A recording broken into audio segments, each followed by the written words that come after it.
রাজুদার হচ্ছে গোডাউন, দেখে নাও পরোটার গোডাউন। আমি যখন এসেছিলাম অজস্র পরোটা, মানে 400 পিস পরোটা এনেছে আজকে রবিবারের বাজারে। পাহাড়ি পরোটা, পাহাড়ি পরোটা, পাহাড়ি পরোটা, পাহাড়ি পরোটা বের সোনার কেল্লা থেকে রাজুদা। বাস এটাই লাস্ট লট ছিল, আর নেই। এখন কটা বাজে? রাজুদা তোমার খাজানা কি খালি হলো না আছে এখন? এই তো এই শেষ কাউন্ট চলছে, এই শেষ হবে তারপর কটা বাজে দাদা?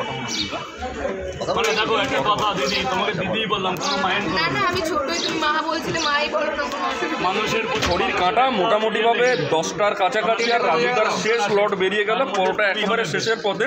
কারণ আর এই কয়েকটা পরোটা বিক্রি হয়ে গেলে হয়তো রাজুদার ব্যবসা বাণিজ্য আজকের মতো সমাপ্ত হবে দাদা টাকাগুলো রবিবারের দেবে, বাজারে। তবে হ্যাঁ, রাজুদার বারবার একটাই বক্তব্য থাকছে, যারা যারা খাচ্ছেন অবশ্যই তিনটে করে টাকা দিয়ে যাবেন, এটাই রাজুদার একমাত্র বলার সবার কাছে। কারণ তিনি রাত থেকে পরোটা তৈরি করেন এবং সেটা এখানে এসে এত দূরে এসে বিক্রি করেন, তার যে পরিশ্রম অবশ্যই তাকে পয়সা না দিয়ে গেলে তিনটে করে বলো বাবু, তার পারিশ্রমিক টাকা হয়তো দেওয়া হবে না।